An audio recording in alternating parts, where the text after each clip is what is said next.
Hi there, I'm Melisa Nielsen. And I'm Erik Nielsen. Welcome to our video. This week we are talking about planning.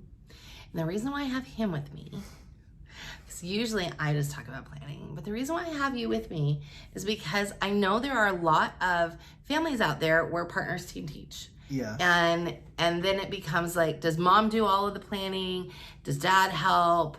And if that's not your reality, if you are same-sex partners, like, do you each, who plays what role? And how do you sort that out and figure that out?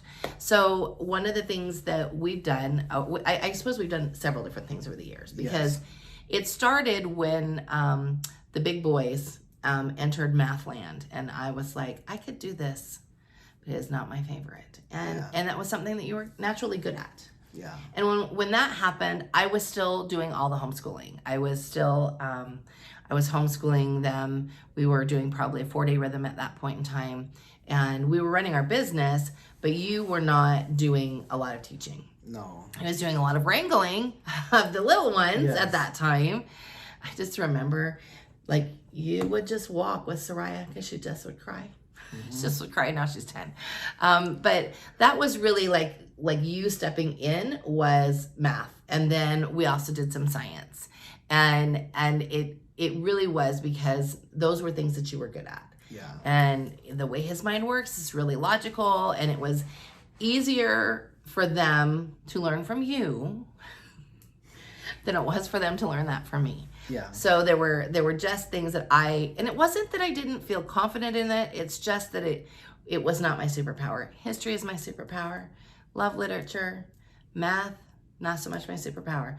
And so I think like the way we do things now sort of was born out of that first space. And I think that's like the best place for you to start, is to like survey each other and say, what were you good at in school?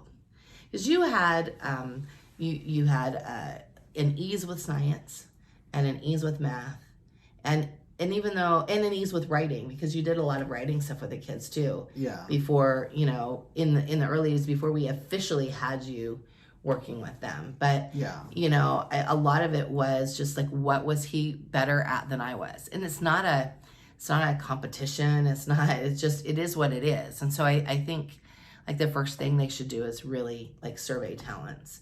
As a dad, I think it's probably easy to feel like, well, I don't do a whole lot in that arena. So how did you feel coming into that space of getting to teach them?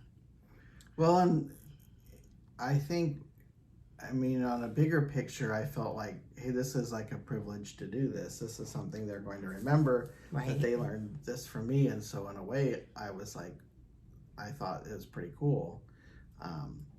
Right. But then there's, you have to figure out how exactly am I presenting this in a way that they're going to understand, and it's going to open them up to wanting to understand more. And how am I going to present it? And it's like, it didn't work. You fell flat, right? I don't want to hear any more about this. Right. I think what's interesting is often what I hear from the moms that I'm coaching is if dad is team teaching, he doesn't like she has to distill Steiner for him a bit, or she has to distill the how.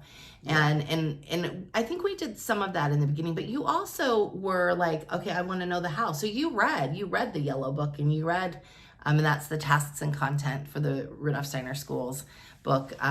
You did some of the reading on your own, and it helped deepen like where you needed to come from for those lessons. So it was helpful for you to do that reading. What would you tell a partner that like didn't want to do the reading? Because it can be dry. It can be dry, and it can be heady, and more than one time I have walked away from Steiner thinking, I am stupid. Like, I don't know how, I don't understand this, and that it's because it's very deep and very layered, and you have to sort of take your time at it. Well, it's not like, oh, I'm gonna bust out 40 pages for bed. It's not a novel. You can't read like that. You almost have to do bits at a time and let it work on you, and then move on. So it's definitely not, we're definitely not trying to be in a hurry about things. Right. So that takes planning, right? It So it does. does. So I'm thinking back to when we planned an art history block for our now adult daughter. Like, we wanted to do it over Christmas break, and because that was sort of a time that she could go, it was easier to go to the museums and get all of that in. And we started planning that like knowing what he was doing like in October. Yeah. So that he could do the reading and he could then formulate for himself what it was that he wanted to bring, because he has some art background as well. And so it was a space to really bring you in and pull you in by allowing you the same resources that I have. I think if you're working together, have your partner watch some of the videos that we've done with regards to different subjects. If you are a Thinking, Feeling, Willing member, then you have access to the grades to all new video content where we're doing a video for each lesson block. So have your partner watch those. And when you're team teaching together, when you both have the understanding of the how and the why behind something, that's so important, the how and the why, then it does feel like you're on a team together, like you're doing it together. And I totally get it if you run a business and you're taking turns because of that, because that's why we take turns, when on the days that I work, Erik teaches and vice versa. I get it. You're both really busy, but you made this homeschooling choice together and you chose to do this thing together. So you have to study together and really sort of get that piece together. I just said together like a lot. Oh my goodness. So when it comes to who actually does the writing in the Planning for Peace journal, I would say pick the person who has the best handwriting. It's not me. It's not, but we sit down together and we lay out the year, and doing that, it helps me because I've been doing this for many years, so I can get really tunnel visioned on this is exactly how I want it to go. And that's not, you bring like something to it, because that's not necessarily then how it goes, because he'll bring something to it and I'll go, I didn't even think of that. Yeah. Or, are you sure you want to be planting in May in Arizona? It's going to be really hot. Oh, you're right. Like maybe we should back this up to like March. Like things like that are no-brainers to you, because that might be easier for you, but it gets me out of my head too of it has to be my way. And I think that that's probably the biggest piece that the primary homeschooler has to let go when you bring somebody else in, is that they will not teach the way you teach, and that's okay. I think that, I think about all of our children that have learned from you. They have gained so much from you being their teacher, and it's different than they would have gained if I had taught that subject to them. And I think one of my favorites is when we're teaching, like right now, because we share the block together. So like we just finished a farming block with our daughter, and there were things that he did with her and things that I did with her.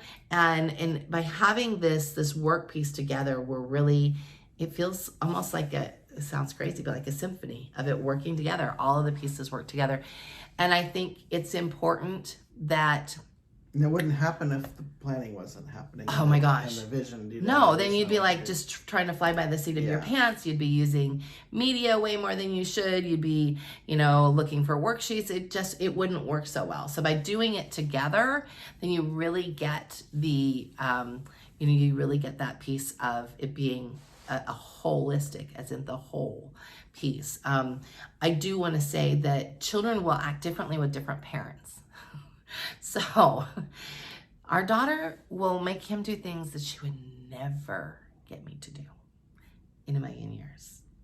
I shouldn't say make you do things. She will rope you into something that she would never even dream to ask me. Yes. And you could let that irritate you, or you could just bless it and really sort of allow that relationship to develop, because you have a whole different perspective than a parent that doesn't do any teaching with their children. You actually get that space, and it is a privilege. Like to me, I've taught all 5 and I've loved teaching all 5. It is one of the most sacred parts of my life. Mm-hmm. And you get to be part of that. And that is so much different than you know, when you're a stay-at-home parent, you get parts of that, right? I mean, you help them ride a bike and you help them do other things, but when you teach a child to read, or you teach a child, or you're bringing content like physics or chemistry to a child where they're like, their eyes are opening for the first time, it's so rewarding to really be able to see that.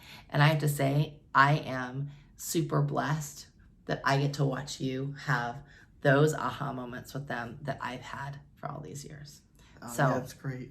If you're planning together or you're needing to work together on lessons, don't just have one parent do all the planning.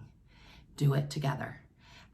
Even if the parts that the other parent are doing are just reigning herd and trying to, you know, make sure that nobody dies while you're working your job or whatever it is, still do the planning together. I think it's so important. Do you have anything to add to that?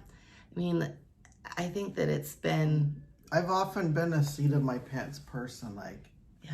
I mean, because you can overplan. Right. And then you're frustrated because you plan too many things that just can't happen or shouldn't happen, or you didn't plan that smart, and so you didn't take into account different things. And so but then there's the under planning, which sometimes I've been guilty of, where I'm unprepared about XYZ because I thought, oh, I don't need to write anything. Right.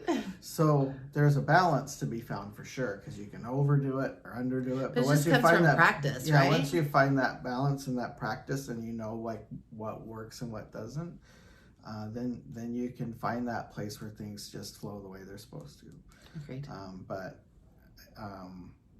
We know we've gotten to a point when things start to feel not very good, and we like backtrack and go, oh, we didn't really think here's where that's at. Yes. So and I think the best thing you could do if you are planning with your partner, you know, the thing that's great is you're great together, right? But you also know how to push each other's buttons. And so being aware and always coming from a loving place and checking your ego at the door when you do this planning thing, I think is so important, because you really are in this together and you really do get the benefit and the joy of doing this together. So I hope you and your partner have a good time planning together. If you need anything, you know where to find us. Bye. Bye.